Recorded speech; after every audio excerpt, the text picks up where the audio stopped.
Okay, good morning. Thank you for joining me here. So if you remember, there was one problem left from the previous session. It's on the board. I just want to wait a little bit more minutes so that people can join. In the meanwhile, if you haven't thought about this problem before, you can start working on it. So this is the question mark, and one of these answers should be right, should be the correct option. So can you find that? And if you remember, it was due to Pascal identity. So let me write the Pascal identity for you. And of course, if you learned what I told you about combinatorial argument behind the Pascal identity, you should be able to find it every time that you need it, yes?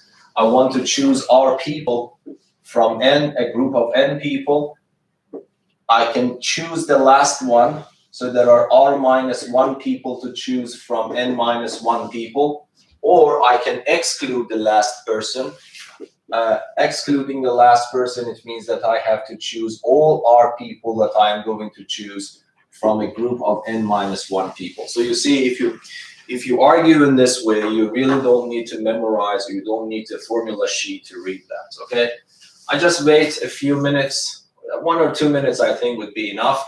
Then I will solve this and start the new lesson, okay?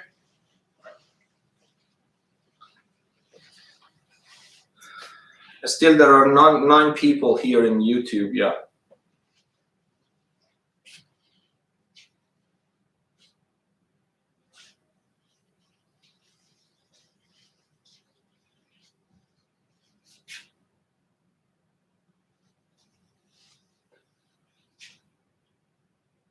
And please, if you cannot see it, if something is not right, please communicate with me through Zoom. Say something that if you cannot read it, I think it is readable from the way that I am seeing it here.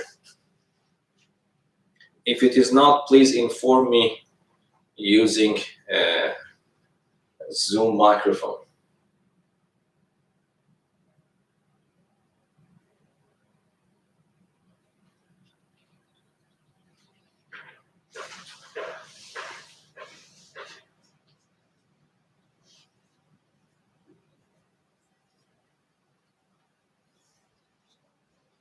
And of course, if you have the answer to this or the strategy to tackle the problem, you can also talk to me about that.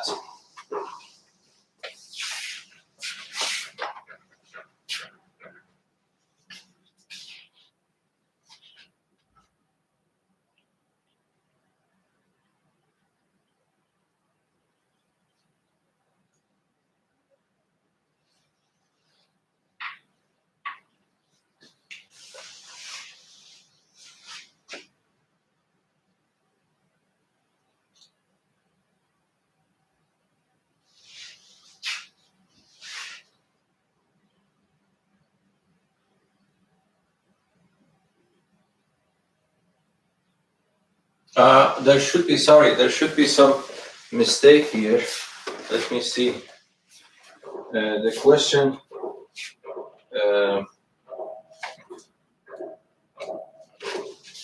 there should be some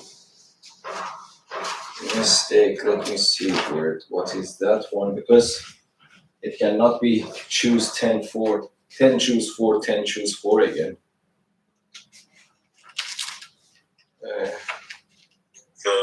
The first term should be 10 choose 3. Yes, that is 10 choose 3. Sorry for my mistake here. Okay, so this is 10 choose 3, because otherwise you can add them just simply. Sorry for that.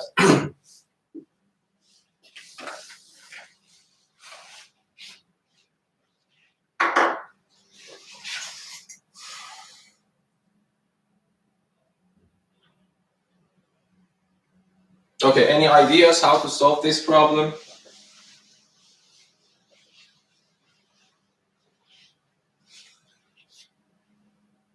Of course, in principle, this shouldn't be a hard problem because, for example, if you have calculator available, you can just calculate these things using your calculator and get the answer, and then start calculating each one of these individually, and then see which one matches the answer that you get from here, yes? But of course, Assume that you don't have any calculator available. Still, you might spend some time and find the answer. So in principle, this is not a hard problem. But if you use Pascal identity in a wise way, you probably know you can solve it much easier. So do you see what's the point? How many Pascal's identities are involved in this problem? We could find 2. Yes, so you mean what should I do with this middle term? We can split it up. Yeah, exactly. So let me just not waste the time and do that. So the question mark is here. I would write 10 choose 3 plus. Instead of having 2 times 10 choose 4, I can write 10 choose 4 plus another 10 choose 4, yes? And then I have plus 10 choose 5. Okay? But now hopefully you can see that this is a Pascal identity. This one is also a Pascal identity, yes? Why? Because if you want to do Pascal identity, I have this situation on the right-hand side, I want to go to the left-hand side. Are the conditions exactly the same? Yes, these 2 numbers on top are the same here. And these numbers on the bottom actually differ by 1 unit, and that is 3 and 4. So I can combine these 2. What I have to do, I have to add 1 unit to the number on top. You see, it's n minus 1. When you write the left-hand side, it is n. So I have to add 1 unit to this. It becomes 11. And between r minus 1 and r, I have chosen the maximum one. So this would be 4. And the same story here. Using the Pascal identity, these 2 numbers are the same. And these 2 numbers differ by 1 unit. So it means that this is the right combination. I add 1 unit to the number on top, it becomes 11, and between 4 and 5, I choose the maximum value, which is 5, of course. And then the question mark is the sum of these 2 new values. But as you see, this is again another Pascal identity, yes, because these 2 numbers are exactly the same, and the bottom numbers actually differ by 1 unit. So if I want to combine these 2, I need to add 1 unit to it. And between 4 and 5, I have to choose the maximum value, which is 5. So you see, I didn't need any calculations for this particular combination of choose numbers. Yes, so I was clear that this number is equal to the first option. Okay, now let us start this new lesson. Before doing the new lesson, I want to ask you some questions.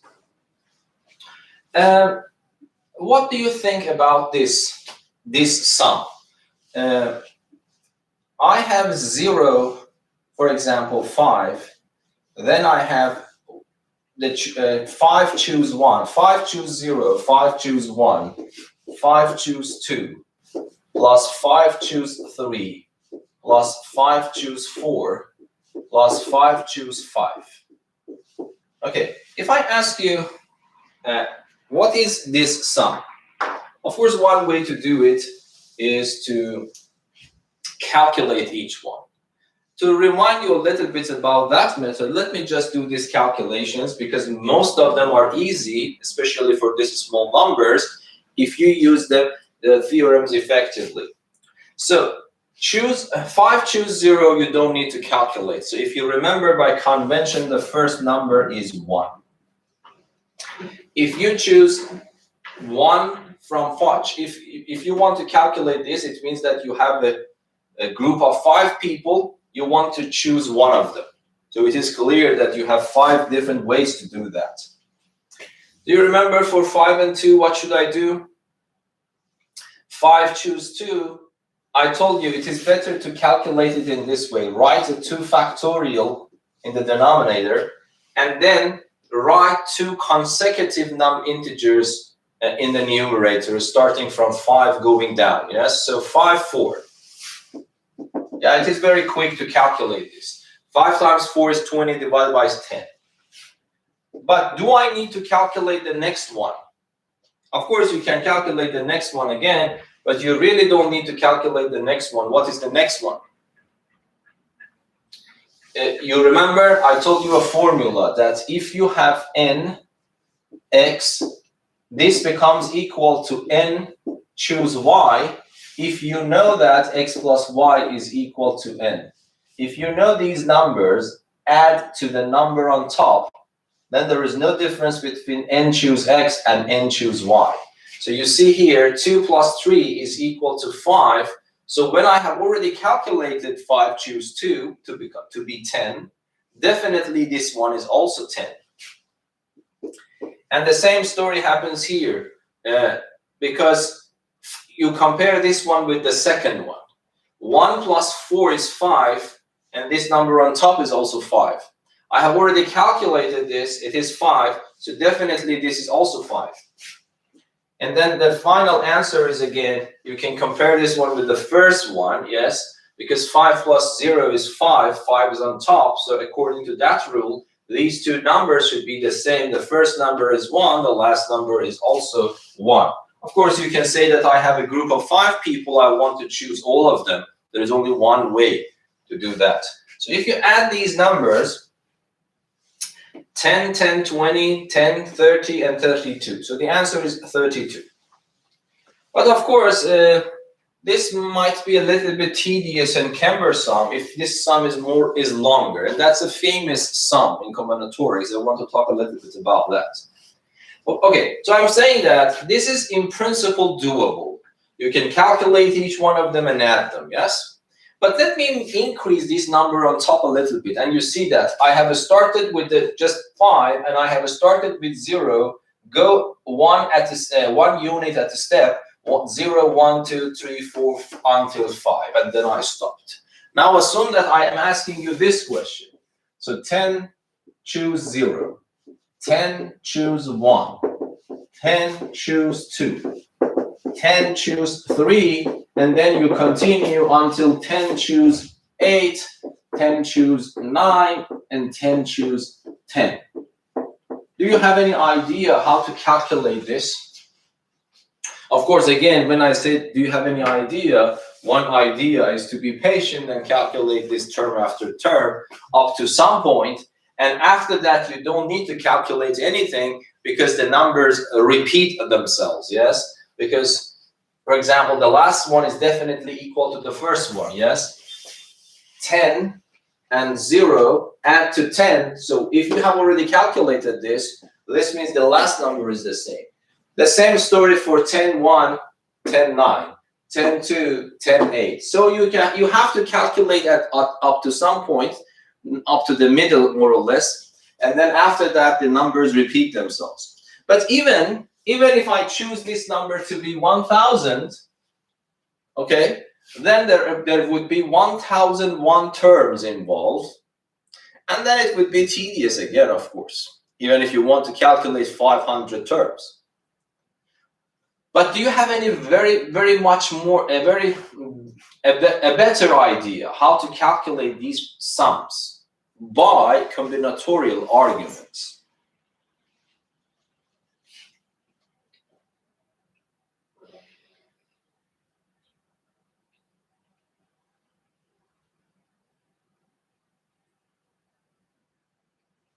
Now, that's a little bit hard problem, of course. We could maybe use the Pascal's identity. Does Pascal identity works? I haven't thought about that. So Pascal identity will work here and then work here. Yes, might be it works. I don't know. But first of all, how many terms are involved? There are 11 terms involved. So Pascal identity, take them 2 by 2. But if I take this part, let us check idea. I haven't thought about that before. But even in that case, if the number of terms is 1,000, Pascal identity will give me a series of 500 more or less. 500 more terms, yes? But let me check that. If I want to use Pascal identity here, what happens? Is it a right combination? Yes. So I should add 1 unit to it. It becomes 11. And then I have to choose this one. Of course, if I go for the next one, then this is also a right combination. It becomes 11. And if I add these, so I choose the maximum. which is 3. Of course, this works pairwise, but then what I should do for this, because this is no longer a possible identity. Yes. I don't see. For example, what would happen for the last one? Of course, there are 11 terms. Do you remember? Because so I cannot make them pairwise. Might be I should take one of them in the middle. I'm just thinking loudly. I don't have any idea. But here, this becomes 11 and 10. Okay.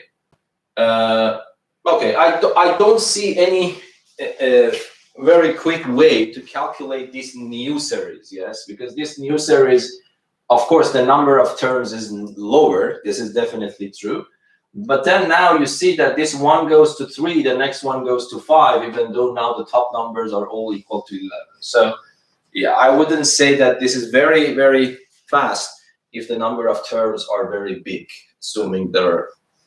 Mr. Babak. Yes? Yeah. Wouldn't there be 2 to the power of 10 possible?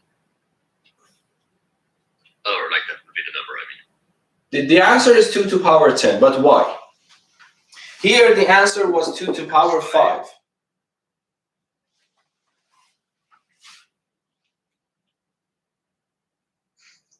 looked at it as if we're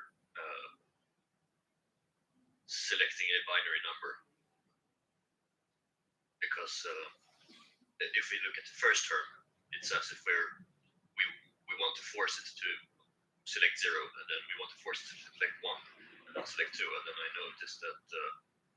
Yeah, that's more or less correct. Yes, that's a good argument. Thank you. So instead of looking at binary numbers, I would think in this way. I would say that let me consider a set with 10 elements. Okay, so let me consider this set.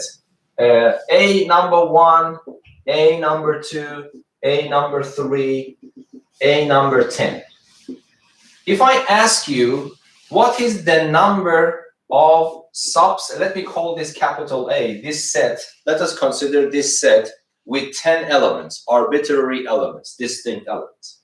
So the number of subsets of A. If I ask you, hopefully you remember, you should be able to answer this immediately. How many subsets are there for this set, including 10 numbers? 10 elements. How many subsets are there?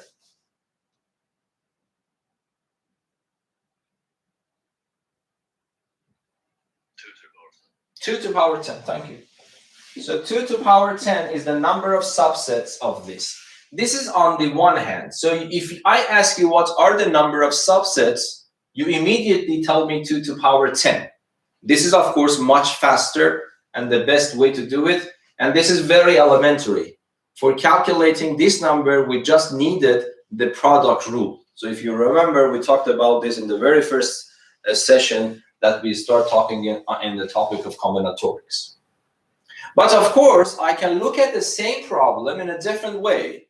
This is the most efficient way to count the number of subsets. But if you want to, you can say that, okay, let me see what are the subsets here. The subsets of this A can be categorized into different types, with 0 elements, with 0 elements, with 1 element. So when I say 0, I mean exactly 0. When I say 1, I mean exactly 1. With 1 element, with 0 elements, or I don't know, we should say 0 element or 0 elements. Okay, and then with 2 elements, and then with 3 elements, and this will continue until the biggest one is with 10 elements. So if I ask you choose a subset from this set, either your subset contains no elements, that corresponds to the case that you choose the empty set. Or your subset might contain exactly one element. Might be some of you, if I ask you, give me a subset of this set, some of you might be interested to tell me this as a subset. That's quite okay. Another person might say a 9.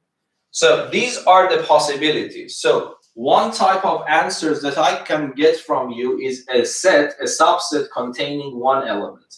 Another possibility is that you give me an answer with 2 elements, or you give me an answer with 3 elements. So let me call this one in node. Let me call this one N1. Let me call this one N2. Let me call this one N3. And then up to the last one, the number of elements in this section to be N10.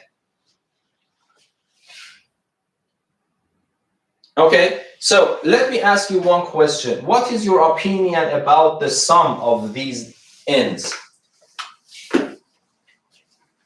So N0 plus N1 plus N2 plus N3 up to N10. So can you tell me what is the answer to this one now?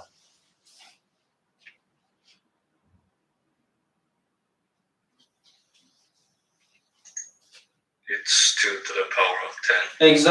Exactly.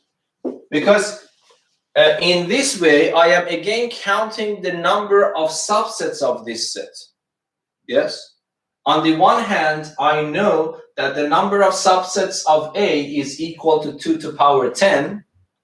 On the other hand, I'm convinced myself, if I add these numbers again, I will get the same number of subsets. So if I add all these numbers is equal to 2 to the power 10. But now if I ask you what can you write for n node, you would say that I have n elements. I'm not choosing any one of them. So it is 0, choose n from n choose 0. And if I ask you how many elements you see in this part, you would say that I have 10 elements, I want to choose one of them. So in how many ways I can choose 1 from 10. And is it a combination problem? Yes, because in set, there is no order involved. Yes, it doesn't matter in which order you choose your elements. So that's a combination problem. So this is why I have to use this, not P. And then if I ask you what is this one, then you would say 10, 2. Yes? What is N2? N2 is the number of subsets with 2 elements. So it means that I have 10 choices. I want to choose 2 of them, and order doesn't matter. So it means that the number is choose 10, 2. The next one, for the same reason, is 10, 3, and then up to 10, 10. You see, this was a much more nicer way to calculate this immediately. So these combinatorial arguments are really powerful. So I hope that now you can answer me. So I think it's good to write this somewhere in your notebook. This is a very famous number series in combinatorics. We can talk a little bit about these sums when I finalize the Newton's binomial theorem. Another way to prove this is using Newton's binomial theorem. But I wanted to find, I don't know, I haven't thought about this a lot, but when I was thinking it a little bit, I wasn't able to find another analytic way. Analytic way means algebraic way. For example, sorry. So this is not n, this is 10. So now if I ask you, can you give me the answer to this?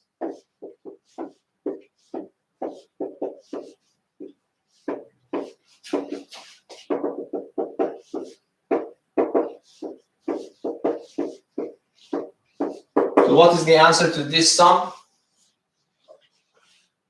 2 to the power of n. 2 to the power n. So this is a very famous identity. This is what I was thinking. In principle, I don't know, I haven't seen any other ways to prove this. So can we use algebra? What do I mean by algebra? Writing the formulas for these and trying to might be if you are smart, you can find a way. to prove this analytically. I don't know. Or using induction. I don't see any idea how we can use induction. Might be we can use induction in combination with Pascal identity. So if you are interested in hard problems, that's one way. Try to think, can you prove this formula by mathematical induction? I don't have it in mind now. Might be we are able to do this. Might be it's very hard. I don't know. But what I'm saying is that at least it is much more tedious and formidable if you want to do it analytically or using mathematical induction. But of course, even for mathematical induction, you should have a guess for the right-hand side, because if you remember, that is the weakness of mathematical induction. You should have the formula in its entirety to be able to use mathematical induction to prove that. Anyway, but you see, I hope that everyone agrees that this is a much more effective and much more quicker way to the answer. Okay. Any questions here?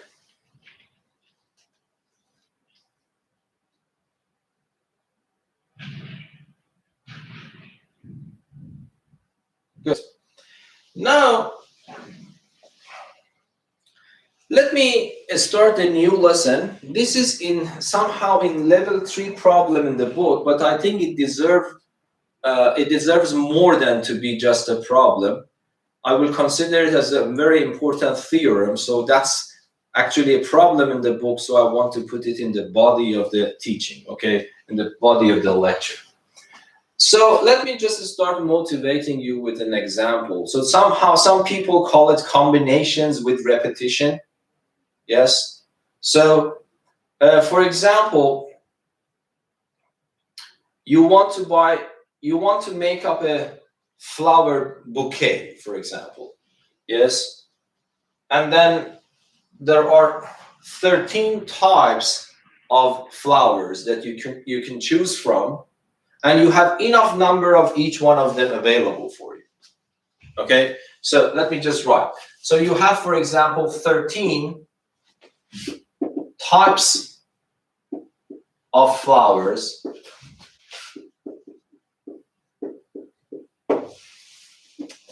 You go to a shop, you want to make a bouquet, including, let us say, 5 flowers.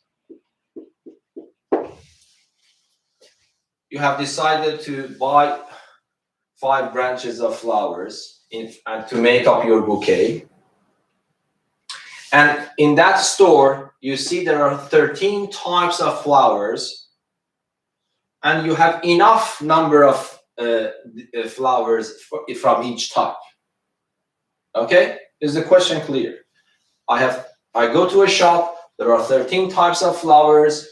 I want to make a bouquet including 5 flowers.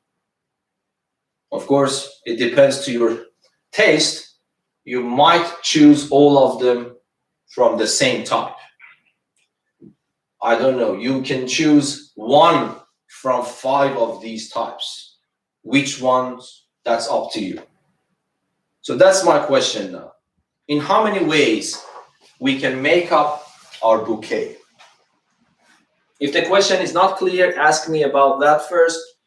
And when the question is clear, try to see how we can answer this problem.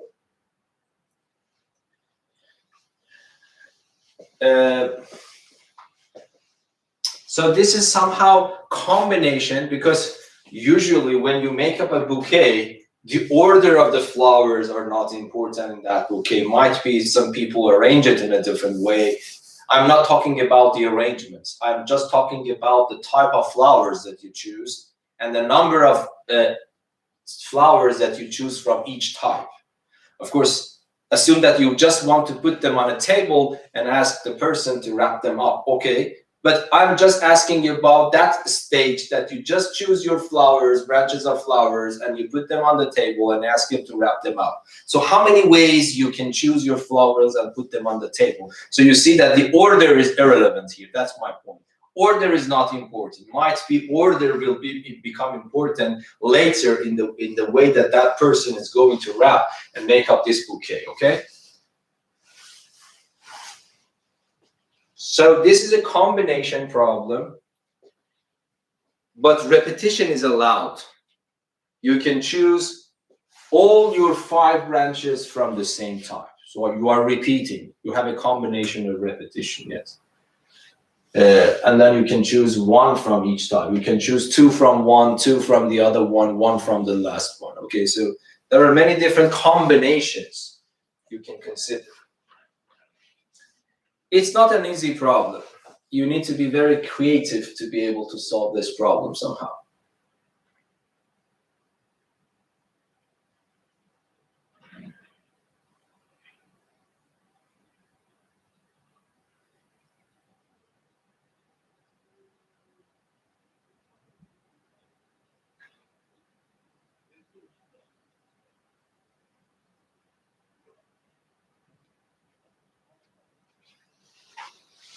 Okay, I want to write some equation for this, okay?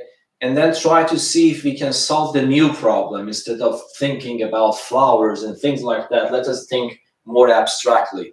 And I hope that you agree with me, at least in combinatorics, it has been proven to us that thinking abstractly might be a better way to solve the problem. Okay, so what I will say is that in the bouquet that I want to make, I would say x1, the number of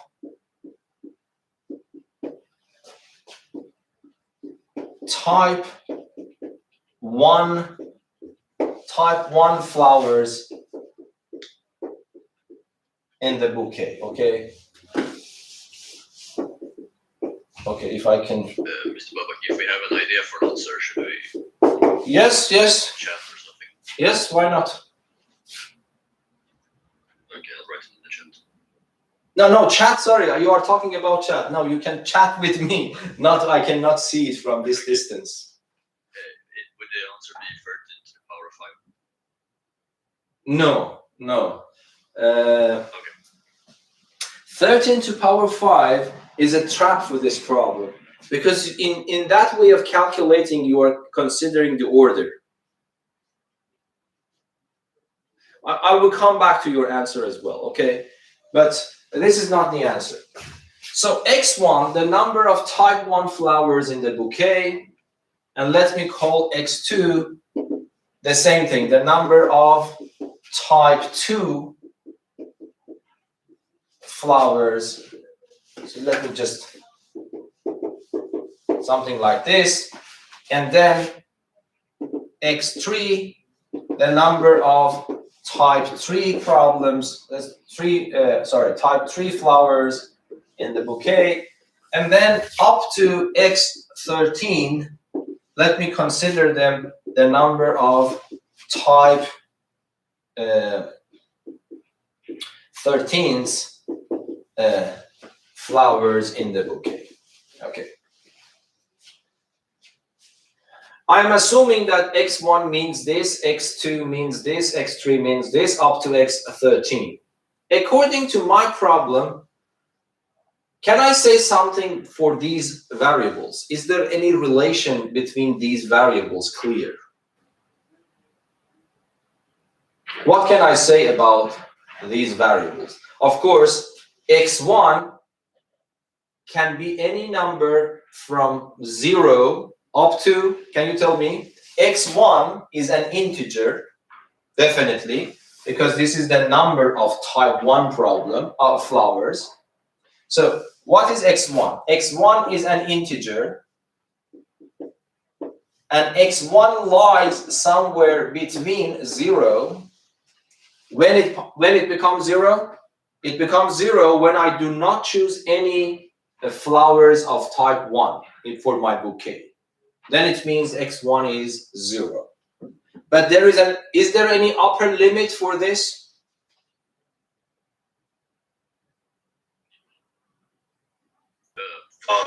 Yeah, it is 5, because based on this, I want to have at most 5 flowers. I want to have exactly 5 branches of flowers. So, of course, you should say this is less than or equal to 5. And I hope that you agree with me, these constraints are also the same here up to this one. So this is one type of constraints. So I can write xi's are integers, and I can say that xi is greater than or equal to 0 and less than or equal to 5. But do you see another constraint for these variables, which is probably the most important one? So what is another role for 5 here? The sum of all the x's should be 5. Yes, thank you very much. Because I want to choose 5 branches of flowers. I don't know. I don't care in how many ways.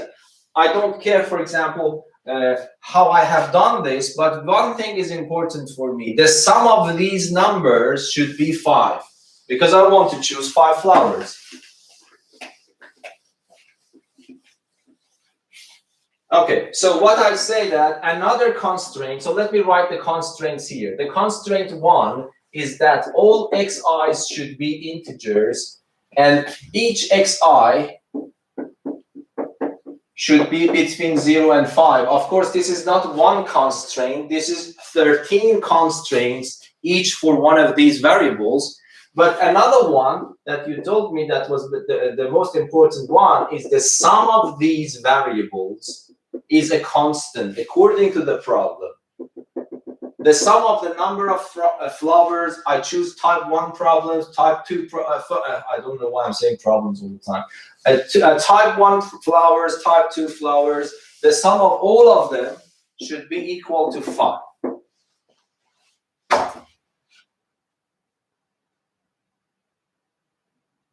Okay? So I hope that I could convince you that for the time being, I can momentarily forget about the main problem and concentrate solving this abstract problem.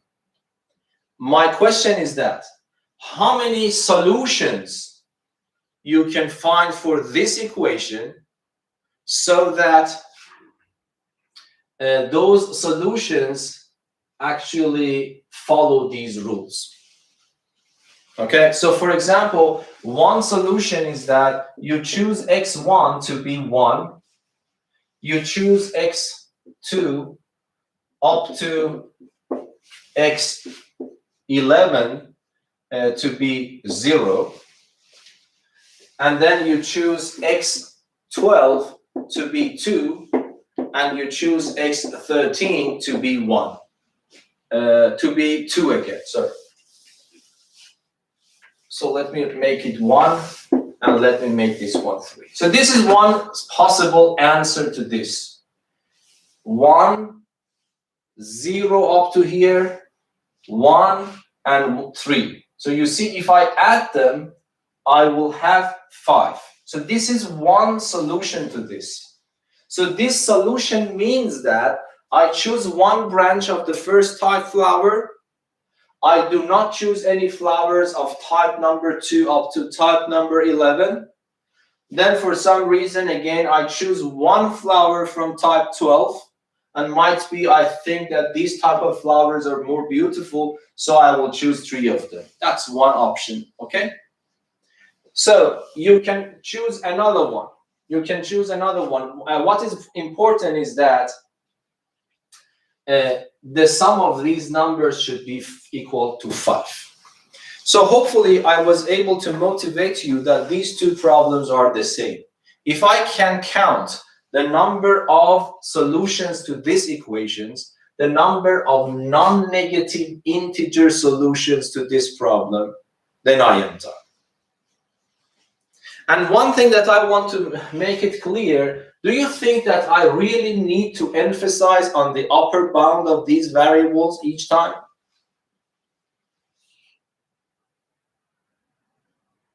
Do I really need to emphasize on the upper bound limit?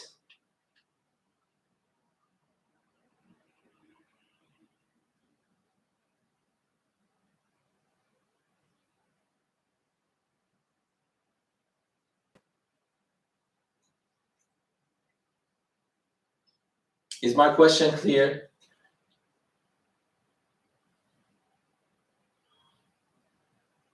What I'm trying to say,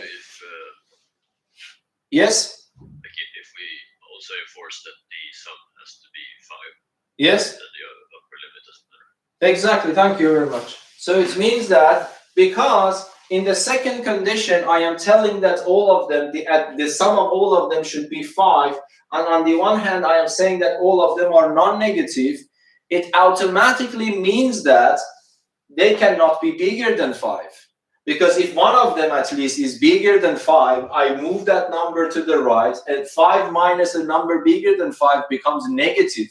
And how is that possible that the sum of some negative numbers turn out to be negative?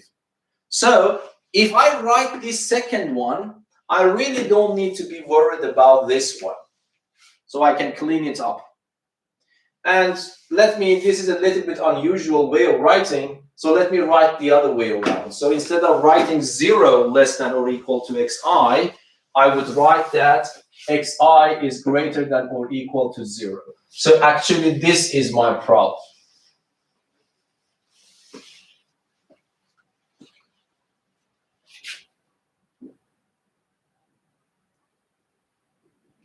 Okay, now let me make the problem a little bit smaller in the number of variables that we can keep track of, okay? So we learned that we need to talk about these kinds of situations. So in general, I want to answer this question. The general question is this. I have n number of variables, x1, x2, up to xn equals to r. I know that each xi is an integer. I know that each xi is greater than or equal to 0. I want to see the number of solutions.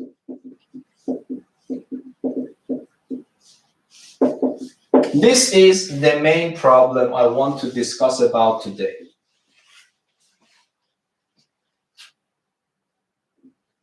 Okay, and the person who actually first solved this problem solved it in the probably, I don't know about the history of this problem, but this is a nice way of looking at this problem. Let me make the number of variables a little bit smaller for you. So let me concentrate on 3 variables, x1, x2, x3. Let me make it equal to 5. Let us concentrate on this particular case to try to understand the problem. Might be we are able to cook up a strategy to calculate the total number of solutions with those constraints. So one possible solution of this is I can write 5, 0, 0. Do you agree? Because if I add them, it becomes 5. All of them are integers, and all of them are non-negative. So this is one solution. Of course, here I can write 0, 5, 0. This is another solution because this tells me x1 is 1, x2 is 0, x3 is 0. This tells me x1 is 0, x2 is 5, x3 is 0. So this solution is different from that solution. So I need to count this one, another one. So that is also one solution. So up to here, you see I have 2 solutions for this equation on the board. But of course, you have this solution, 1, 1, and then you have 3. This is one solution for this. Because if I add these numbers, it becomes 5. All of them are integers. All of them are non-negative. So this is also another solution. I don't know, might be we can have 2, 2, and 1. This is also another solution. Because all of them are integers, all of them are non-negative, the sum of them is equal to 5. This is also another solution. But the idea is very clever, how we can calculate the total number of solutions without writing them. The idea is we consider 5 ones, 1, 2, 3, 4, 5 ones, and 2 zeros. Okay? I am claiming I am claiming the number of permutations of these objects is equal to the number of solutions that you are looking for. So it's a creative idea, you see.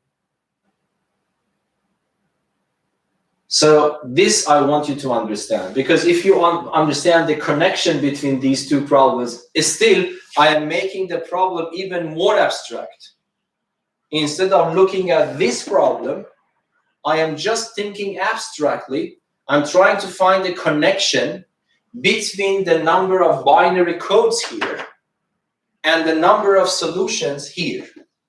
If I can establish a one-to-one correspondence between each one of these binary codes when I arrange them and the number of solutions here, then instead of solving this problem, which is hard problem, I can solve this problem, which is easy. Hopefully, if you don't forget, if you haven't forgotten yet, so in how many ways I can arrange them? Any one of you, can you tell me? In how many ways, how many binary codes I can establish using these numbers on the board so that I want to use all of them? This is an E-level problem. 7 factorial. Yes? Divided by 5 factorial. Times 2 factorial.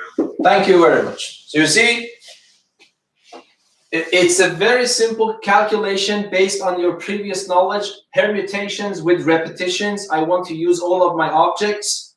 But the hard part is to realize this number, which is somehow totally unrelated to this problem. Still, they are unrelated. But my claim is that the number of binary codes that you can set up here is exactly the number of solutions of this equation that you are trying to find.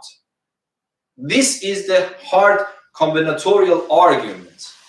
Now I want to wait a little bit for you so that you can see how we can establish this one-to-one correspondence. For example, how do you relate this solution to an arrangement of those codes? How do you relate this solution to one of those arrangements, permutations of those numbers? If you can see this, then we are done.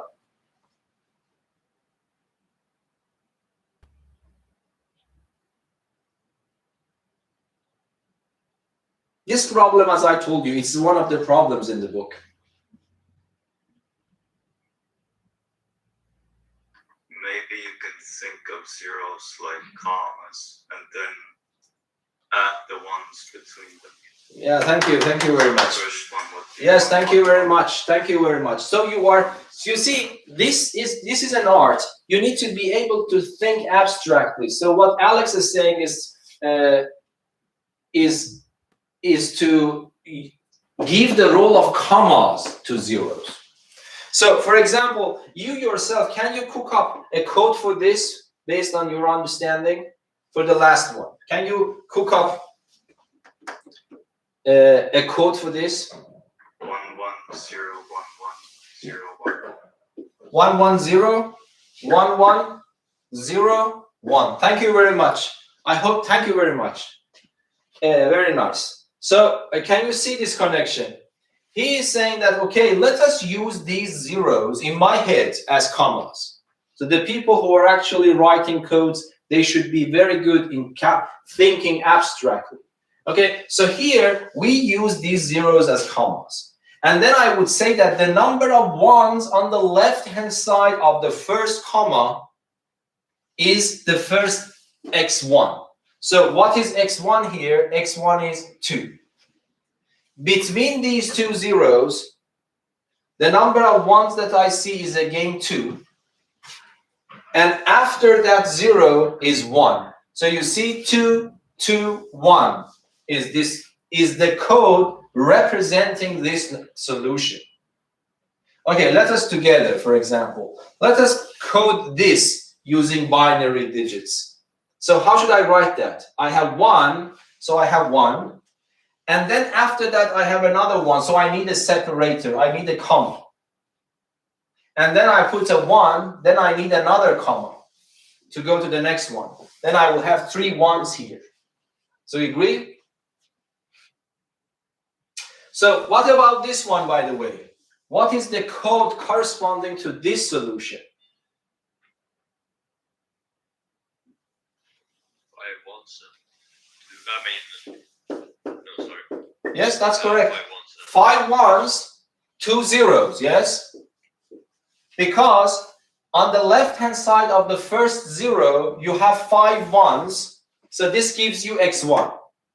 Between the 2 zeros, you have no 1s. The number of 1s between zeros is 0. So the next one is 0. The number of 1s after 0 is again 0. This will give you this. Okay, so let me write a code for you. Do the translation in the opposite way around. So here, you cooked up the binary code for each solutions. Now let me just randomly write a code for you here. For example, let me write 1, I don't know, 0, 0, 1, 1, 1, 1. So can you tell me this corresponds to which solution for this? This is the other way around. Going from the code to a solution. You learn how to go from a solution to a code. Now differently, in the opposite direction. Can you tell me what is the solution now?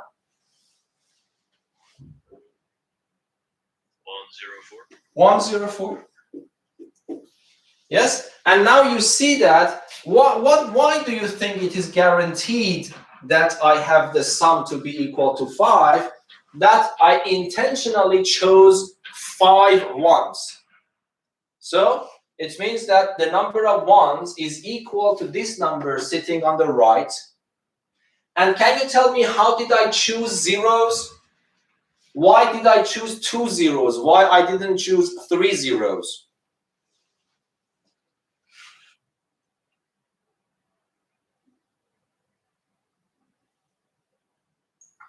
Because you have 3 x's. You have 3 variables. So how many commas do you need? You need only 2 separators. You only need 2 commas. Okay. So let me pack everything up now. And if you don't understand this statement, please ask questions. What I was trying to convince you of is that the number of solutions of this equation, which are integer and non-negative, can be coded with binary codes with 5 1s and 2 zeros. Okay, in the way that I described it here for you. If I give you one solution to this, and if you follow what I told you as a rule, then for this solution, you get one and exactly 1 binary code. And the other way around, if I give you a binary code using all digits on the board, this will give rise to only one solution of my equation. And of course, these are totally different problems.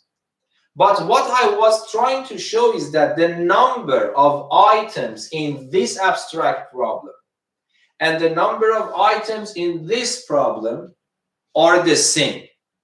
So as far as the number of items is concerned, it doesn't matter if I count the number of items in this problem or that problem. But this problem is much easier for me to calculate because I have some tools in my hand. I already learned about the number of permutations with repetitions, in which I want to use all of them. Okay? So now the answer to this problem is this number. So the number of solutions.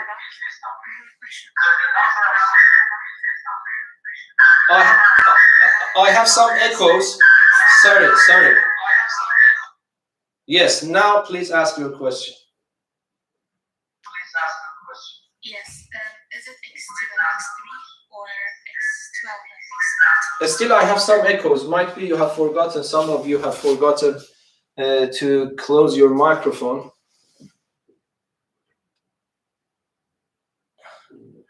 I have already closed my microphone, so this is not from my side. I said that, is it x2 and x3 or x12 and x13? Yes, Pardon?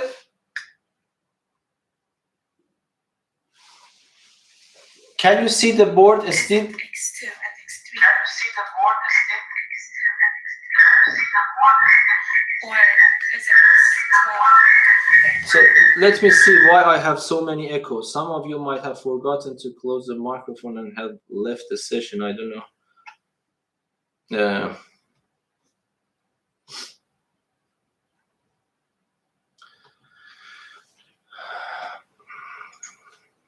Babak, I think it's happening because some people don't have earphones. Okay. So the audio from their computer is picked up by the microphone.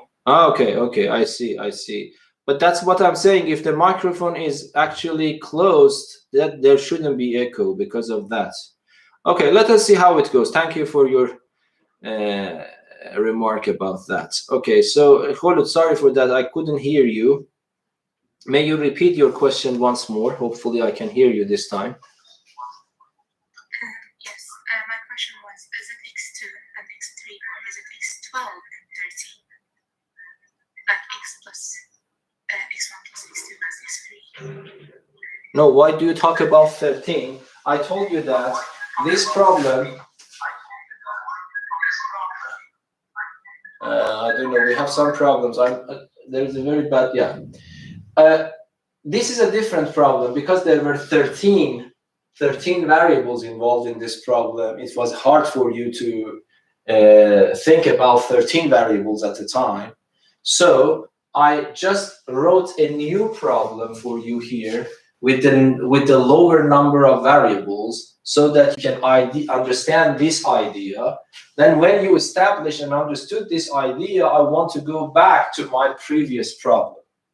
Now I want to ask you, solve this problem from the beginning that we started with today, okay? I didn't talk about this problem yet. There were too many variables in that problem to consider, so I make it a simpler version of that, and I try to make you understand what's going on. Now I want to go back to this problem. I don't know if I could answer your question or if I understood your question. Please confirm that.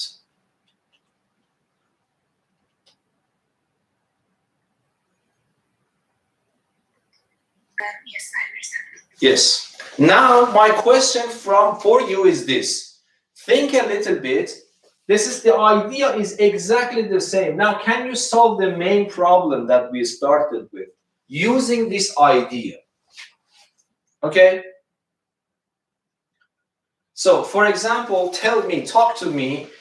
If I want to solve this problem using that trick, tell me how many ones do I need and how many zeros do I need to solve this problem?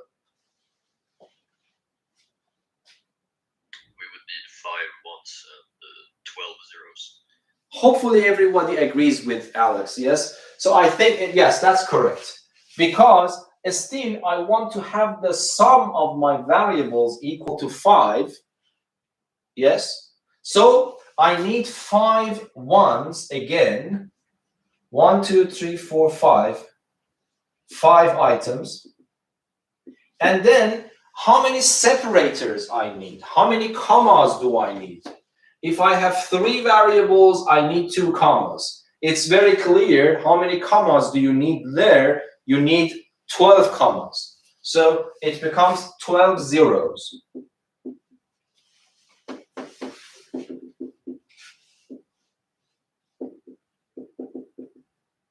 Now, if I ask you, can you answer the question mark now? What is your answer to the question mark?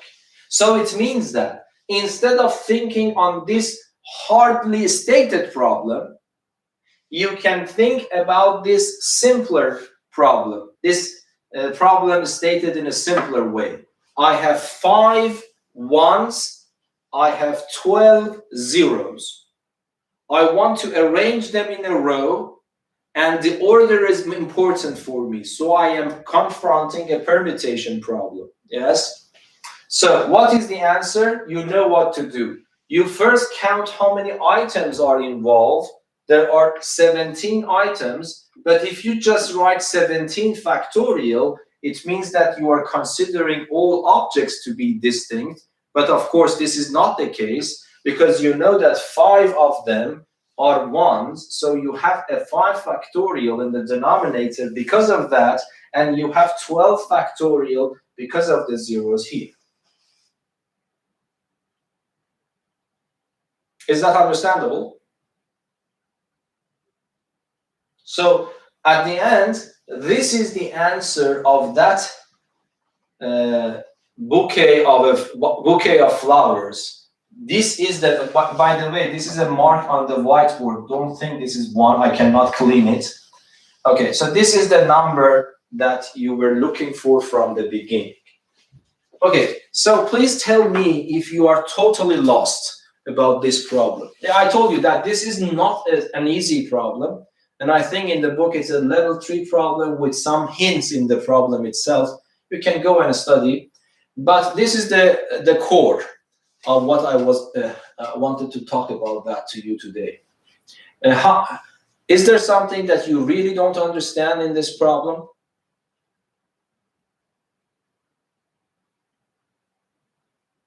So, Hulu, did you get your answer to that problem now?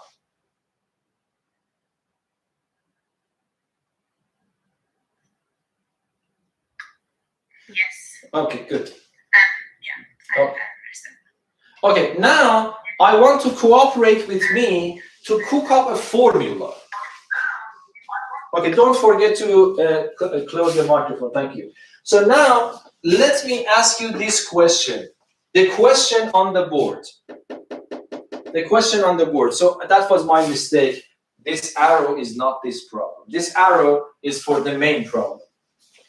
Now, can you answer this question for me? Of course, this I have it in my memory, but you don't need to memorize that, and I don't think it is in the formula sheet. So, but I respect this as a theorem, so I have it in my memory. But please answer this question to me. Can you answer the main problem now, once for all?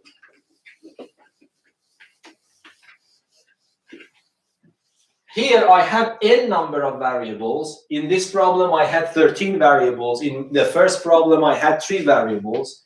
Here, the number on the right is 5. Here, I have chosen the number on right to be r. Now, can you find the general formula for this? For this problem, can you tell me how many 1s I need here? And how many zeros do I need here? Mr. Babak. Yes? Yes? I think it would be r plus n factorial divided by r factorial times n minus 1 factorial. No, a small flaw. There is a small flaw in your answer. Okay. No, just tell me, everyone, how many 1s I need for solving this problem? How many zeros I need for this problem?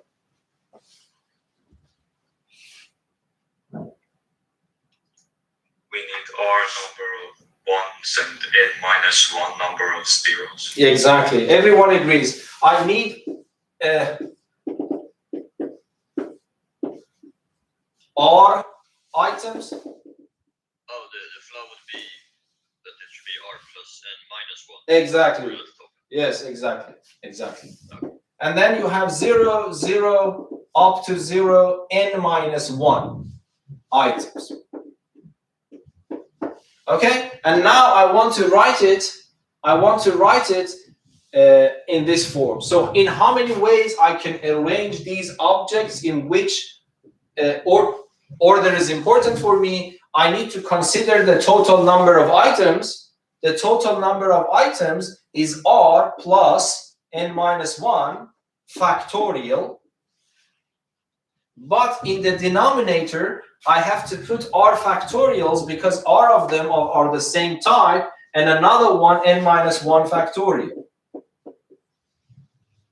So this is the formula. Okay? And now can you tell me, of course, just memorizing the formula in this case is not good. You need to have a good understanding, because I can change the problem a little bit so that if you don't understand it, you will get confused. I will come to those kinds of problems as well. But just can you tell me, can I write this as a much nicer formula using the formula of a combination? Do you see? It's a combination problem. It can be written in this notation. Can you tell me which number on top, which number here?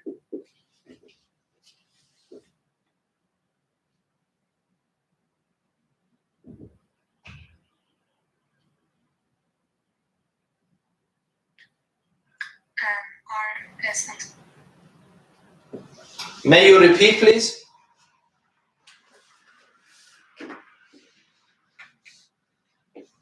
R is on the top.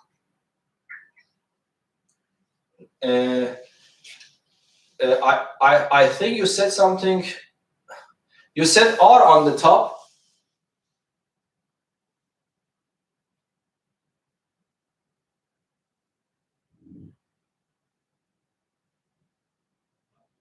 So if I don't know, because I cannot hear you now, the number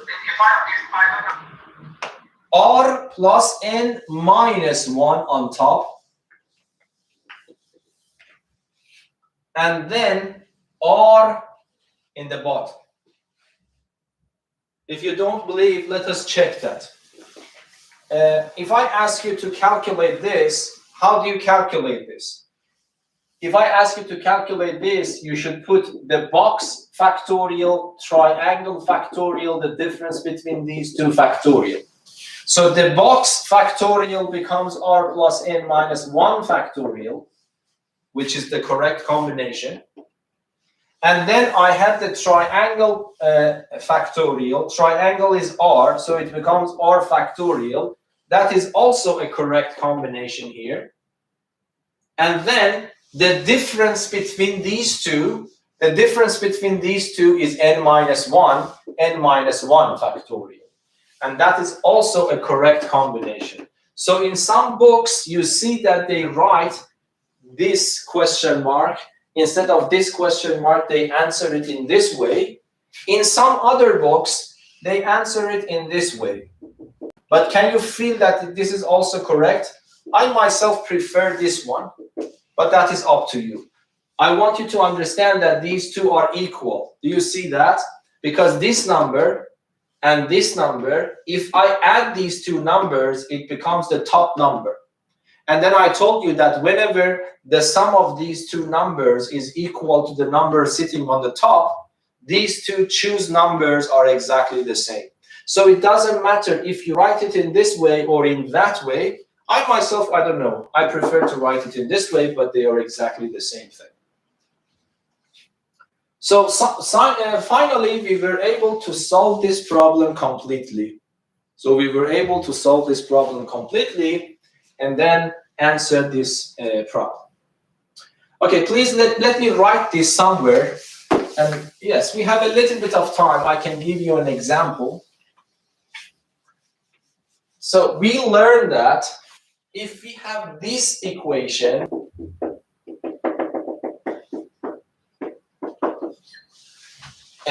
the number of non-negative integer solutions is equal to this number n plus r minus 1, or it doesn't matter, r plus n minus 1, it doesn't matter. And then you have n minus 1. Or of course, if you want, you can write it. Let me keep it here. Okay, and now let me clean everything.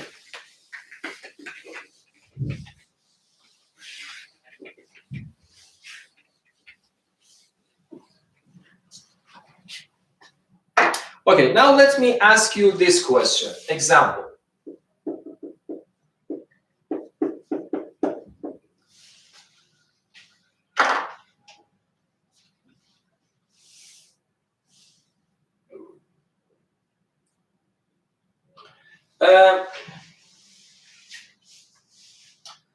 So for example, I give you this equation, x1. So how many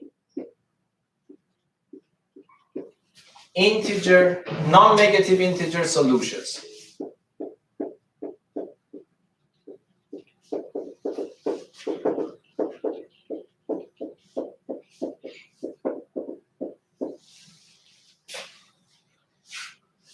For the equation,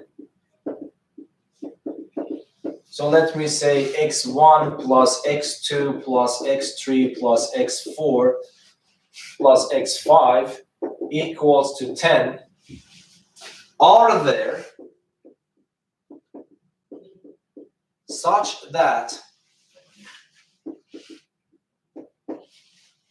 x1 is greater than or equal to 2 and x5 is greater than 3. So let me make this 10, 14, for example. We want to solve this problem now. Of course, so let me read. How many non-negative integer solutions for the equation this are there such that we have a more stronger constraint on the first variable? We want it to be greater than or equal to 2. And for the last one, we also have a more stronger restriction. We want to have x5 greater than 3. Of course, for any other variable, I want to stick to non-negative integer solutions, yes? So what is your idea about solving this problem? Of course, this is clear for you.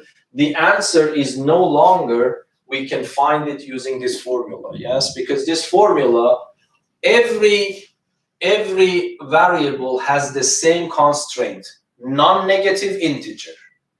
Here in this problem, 3 of them have the same constraint, non-negative integers, but the first one is an integer still, but I want to have it greater than 2, and then the last one, I want to have it greater than 3. So for example, assume that you want to make a bouquet containing 14 branches of flower, but there are only 5 types of flowers, but for some reason you want to choose 2 or more from the first type and more than 3 from the last type, and then you have options available to choose or not to choose anything from these types at all. Okay, so you can think about this problem in this way. Okay, now I want to solve this problem. Do you have any idea how to solve this problem? Yes, Mr. Robert, could it be decrease R to 10? Increase R to 10, or you decrease? Maybe, wait, let's see.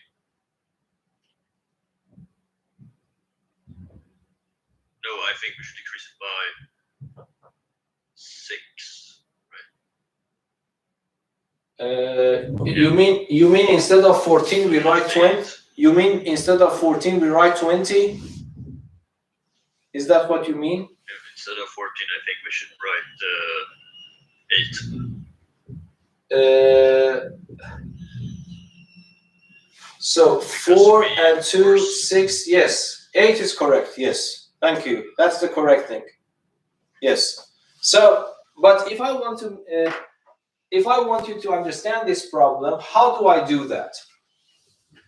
If I want to find a connection between this problem, which is not exactly this problem, but I can use this problem to answer this problem as well. I want you to understand what's the connection.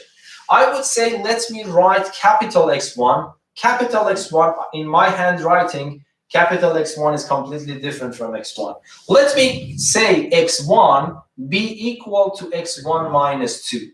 You need to be patient to see why this method will work. Okay, you might say why I am doing this. Be patient, just follow these steps to see that this will work at the end.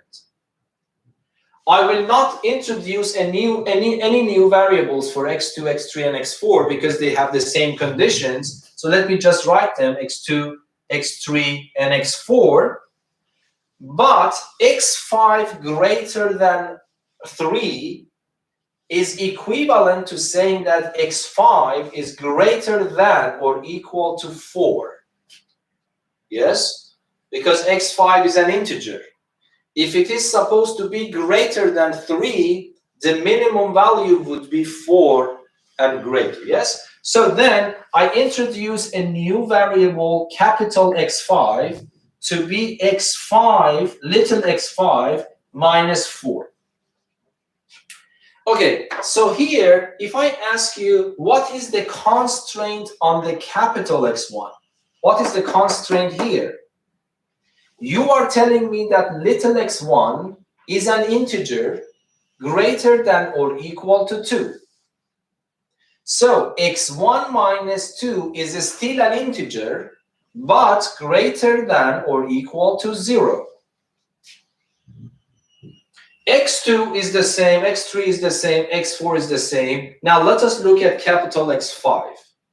You are telling me that x5 is an integer greater than or equal to 4. So x5 minus 4 is still an integer, but greater than or equal to 3. Okay? Now, what was my equation? My equation is x1 plus x2 plus x3 plus x4 plus x5 is equal to 14. Instead of x1, little x1, look here. Little x1 is capital X1 plus 2.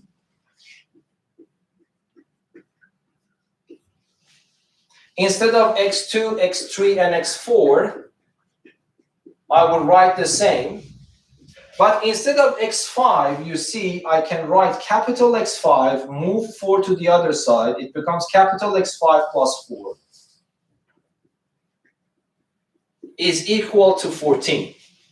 And now you see these 2 here, and that 4 here will add up to 6. And when I move it to the right-hand side, it becomes capital X1, little x2, little x3, little x4, but again, capital X5.